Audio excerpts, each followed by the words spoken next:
નમસ્કાર દર્શકો, સેન્ટ્રલ ભારત ન્યૂઝમાં આપનું સ્વાગત છે। આજ રોજ ડીસા મુકામે જે સદભાવના ગ્રુપ ટ્રસ્ટ સંચાલિત જે ભોજન રથ ચાલી રહ્યું છે તેમના ચેરમેન શ્રી આપણી સમક્ષ જોડાયા છે। સાહેબ, જણાવશો તમે? સદભાવના ગ્રુપ ટ્રસ્ટ ભોજન રથના માધ્યમથી પાલનપુર, ડીસા અને સિદ્ધપુરમાં ભોજન રથ કાર્યરત છે અને દરરોજ લગભગ 2000 લોકો આ ભોજન રથના માધ્યમથી ભોજન લે છે। એ સિવાય પણ અમારી અનેકવિધ સેવાકીય કાર્યો માતાજીના આશીર્વાદથી અમે કાર્યરત છે।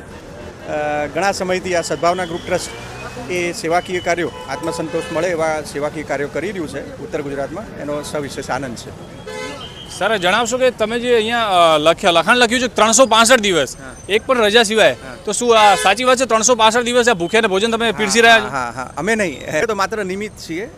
જમાડવાવાળો તો પરમ કૃપાળુ પરમાત્મા છે, અમે માત્ર નિમિત્ત પાત્ર આ છીએ। અને ડેલી તમે આજે મને મળ્યા છો અહીંયા, પણ તમને જ હું કહું છું કે ગમે ત્યારે આવી અને ના હોય રથ તો એને પણ બતાવજો। એટલે ઠીક છે, આ બધું કરે રાખીએ છીએ ને આનો નિજાનંદ છે, આનંદ મળે છે।